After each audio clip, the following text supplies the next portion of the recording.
BRS రాష్ట్ర నేత రవి యాదవ్ పై మియాపూర్ పోలీసులు కేసు నమోదు చేసినట్లు తెలిపారు. గత 10 రోజుల క్రితం షేరిలింగంపల్లి ఎమ్మెల్యే అరికేపూడి గాంధీ కార్పొరేటర్ బాపునగర్, గోపీనగర్ కాలనీలలో డ్రైనేజీలు కుంగిపోవడంతో వాటిపై ప్లకార్డులను ప్రదర్శించి పెండింగ్ పనులు ఉన్నాయని ప్రజలకు సూచించడంతో ఎమ్మెల్యే అరికేపూడి గాంధీ టీఆర్ఎస్ నేత రవి యాదవ్ పై మియాపూర్ పోలీస్ స్టేషన్లో కేసు నమోదు చేయించినట్లు పోలీసులు పేర్కొన్నారు. హైదరాబాద్ లీగల్ టీం అడ్వకేట్లు పోలీస్ స్టేషన్ కు వచ్చి పిటికేషన్లు నమోదు చేసి తప్పుడు ఆరోపణలు చేసిన కేసులు సుప్రీంకోర్టులో కూడా చెల్లవని అడ్వకేట్లు స్పష్టం చేశారు. అసలు రవి యాదవ్ పై కేసు నమోదు చేయడం సమంజసం కాదని అడ్వకేట్లు దుయ్యబట్టారు. అనంతరం టీఆర్ఎస్ నేత రవి యాదవ్ మాట్లాడుతూ రాబోయే కార్పొరేటర్ ఎన్నికలు దృష్టిలో పెట్టుకుని ఓటమి భయంతో ఇలాంటి కేసులు నమోదు చేస్తున్నాడని, ఇలాంటి 100 కేసులు నమోదు చేసినా నేను దేనికి భయపడనని ఆయన ధీమా వ్యక్తం చేశారు. తెలంగాణ 33 జిల్లాల ప్రజలు రాబోయే ఎన్నికలలో అరికెపూడి గాంధీకి తగిన గుణపాఠం చెబుతారని హెచ్చరించారు. ఇందులో అడ్వకేట్లు, సీనియర్ టీఆర్ఎస్ నాయకులు, అభిమానులు భారీ సంఖ్యలో పాల్గొన్నారు.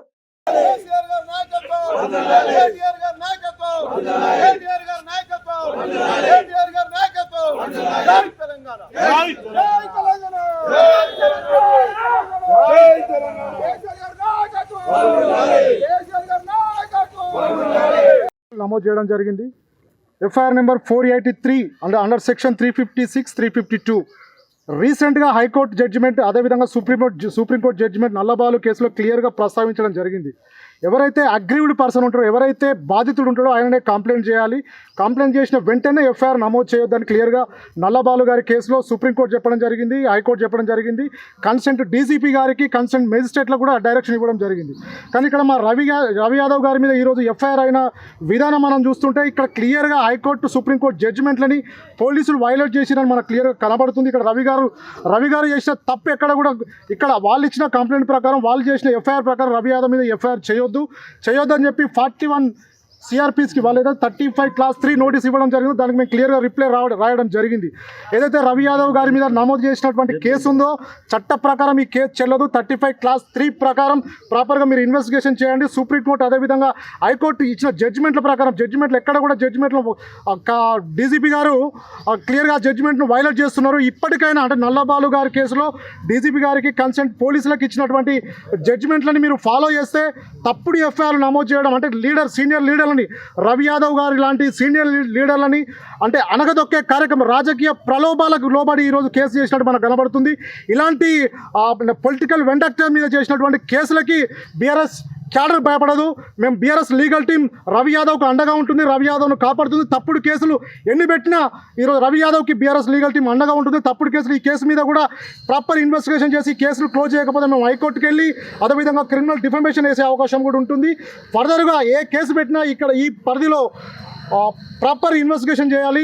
ఇన్వెస్టిగేషన్ చేసిన తర్వాత నిజంగా రివీల్ చేసినట్టయితే, అగ్రీవ్డ్ పర్సన్ కంప్లైంట్ ఇచ్చినట్టయితే మాత్రమే ఎఫ్ఐఆర్ చేసే అవకాశం చట్ట ప్రకారం ఉంటుందని చెప్పి ఈరోజు బీఆర్ఎస్ లీగల్ టీం రవి యాదవ్కు మద్దతుగా పిఎస్కి రావడం జరిగింది. ఏ కేసులైనా బీఆర్ఎస్ లీగల్ టీం రవి యాదవ్కు మద్దతు తెలపడానికి మేము ముందుంటామని తెలియజేస్తున్నాం.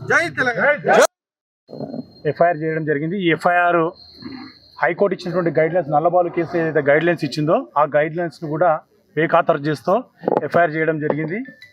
రెండో విషయాన్ని చెప్తే, ఈ ఎఫ్ఐఆర్ పెట్టినటువంటి సెక్షన్ల గురించి చూస్తే 352, 356 and section 67 of IT act పెట్టినరు. 352 ఏం చెప్తుందంటే ఇన్సల్ట్ అని, 356 ఏం చెప్తుందంటే డిఫమేషన్ అని. ఇప్పుడు రవి యాదవ్ గారు వేసినటువంటి సోషల్ మీడియాలో వేసినటువంటి పోస్ట్ ఏంటంటే, అయ్యా నువ్వు బీఆర్ఎస్ పార్టీ మీద గెలిచినావు, బీఆర్ఎస్ పార్టీ టికెట్ మీద గెలిచినావు, ఆ మా పార్టీకి వెన్నుపోటు పొడిచి నీ స్వార్థ రాజకీయ ప్రయోజనాల కొరకు కాంగ్రెస్ పార్టీలో చేరినవన్నాం. కాంగ్రెస్ పార్టీ బీఆర్ఎస్ మీద గెలిచి కాంగ్రెస్లో చేరినవని అంటే ఇన్సల్ట్గా ఫీల్ అయితే ఆ పని నువ్వు చేయొద్దు. రెండోది డిఫమేషన్. నువ్వు పార్టీ మారి కాంగ్రెస్లో పోయినావు, ఈ పార్టీ టికెట్ మీద గెలిచినావు, బీఆర్ఎస్ టికెట్ మీద కాంగ్రెస్లోకి పోయినామని చెప్పినాం. అది డిఫమేషన్ అని నువ్వు అనుకున్నప్పుడు నువ్వు ఆ పార్టీ మారొద్దు. అంటే నువ్వు చేసిన దానికి నువ్వు సిగ్గుపడుతున్నావా, ఇన్సల్ట్గా ఫీల్ అవుతున్నావా, డిఫమేటర్గా ఫీల్ అవుతున్నావా, అది నువ్వు జవాబు చెప్పాలా. మూడోది సెక్షన్ 67 ఆఫ్ ఐటీ యాక్ట్ ఏం చెప్తుందంటే, ఏదైనా అశ్లీలమైనటువంటిది సోషల్ మీడియాలో వేస్తే, మరి గాంధీ గారికి సంబంధించిన అశ్లీలమైనటువంటిది ఏం వేయలేదే రవి యాదవ్, మాకైతే కనిపించలేదే.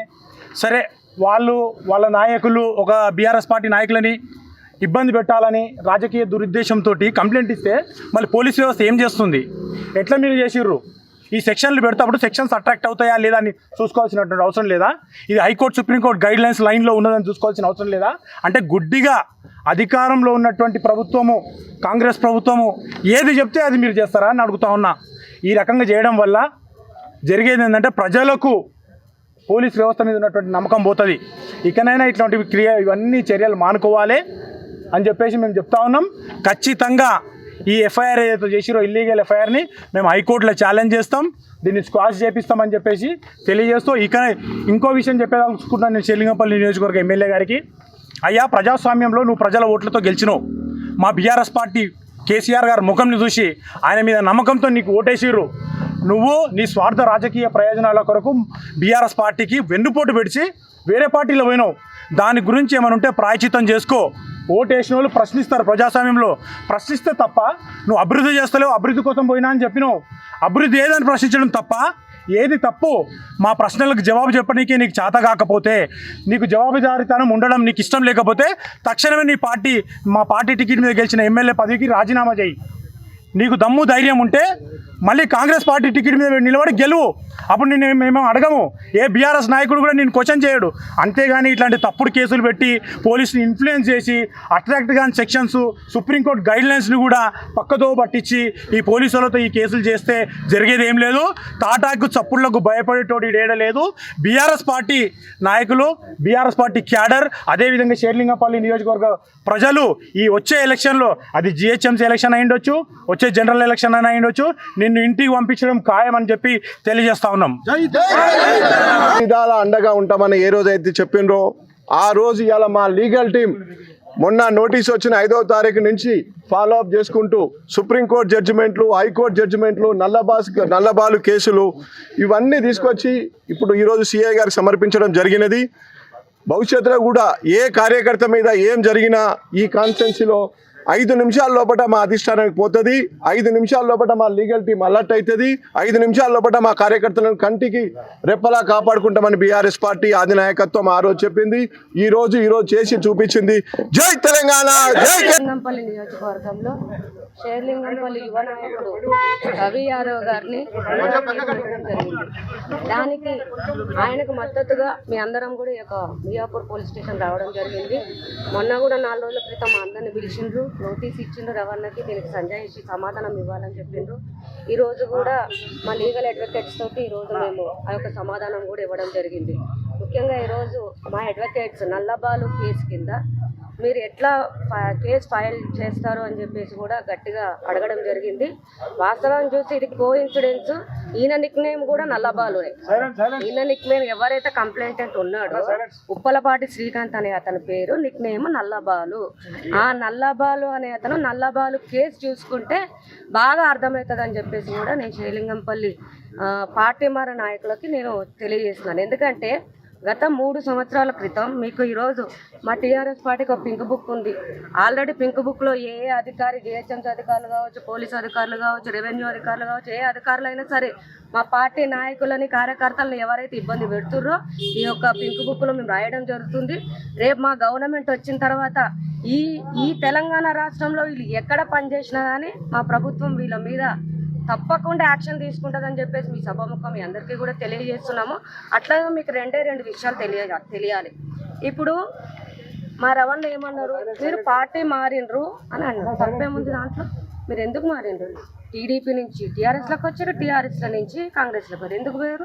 ప్రజల స్వలాభం కోసం పోయినరు, మీ స్వలాభం కోసం పోయినరు. నా మీద 3 సంవత్సరాల క్రితం 3 కేసులు పెట్టారు. ఇక చూడండి, 3 కేసులు. ఈ కేసులతో ఏమవుతుంది? చిత్తుకాయతాలతో సమానం ఈ కేసులు. ఈరోజు చూసినట్టయితే ఎవరైతే ఈ నల్లబాలు ఉప్పలపాటి శ్రీకాంత్ అనేటోడు కేవలము